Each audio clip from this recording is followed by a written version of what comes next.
প্রথম লেগের away match Real মাদ্রিদের সামনে কঠিন পরীক্ষার নাম আর্সেনাল। আনচেলত্তির ডেরায় সবচেয়ে বড় চিন্তার নাম হয়ে উঠেছে ইনজুরি। দীর্ঘদিন ধরে ইনজুরিতে থাকা মিলিতাও ও কারভাহাল এখনও ইনজুরিতে আক্রান্ত। মাসেল ইনজুরিতে বাইরে কাটাবেন সেবালোস, এছাড়াও হ্যামস্ট্রিং ইনজুরিতে মেন্দিও থাকছেন মাঠের বাইরে। তবে দলের আক্রমণ ভাগের মূল তিন কাণ্ডারির দুর্দান্ত ফর্ম কোচ আনচেলত্তিকে রাখছে নির্ভার।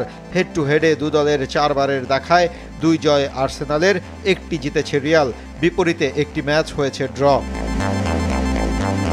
এদিকে আলিয়াঞ্জ অ্যারেনায় ইন্টার মিলানকে আতিথ্য দেওয়ার আগে খুব একটা স্বস্তিতে নেই বায়ার্ন মিউনিখ। ফুটবলাররা দারুণ ছন্দে থাকলেও ইনজুরির থাবায় জর্জরিত জার্মান জায়ান্টরা। মাসেলের চোট থাকায় জামাল মুসিয়ালা থাকছেন না এই ম্যাচে। এছাড়া জার্মান তারকা ম্যানুয়েল নোয়ারের কাফ মাসেল ইনজুরিও অবনতির দিকে, মাঠের বাইরে থাকছেন তিনিও। জাপানি রিক্রুট ইতো পায়ের ইনজুরি থেকে এখনও সেরে ওঠেননি।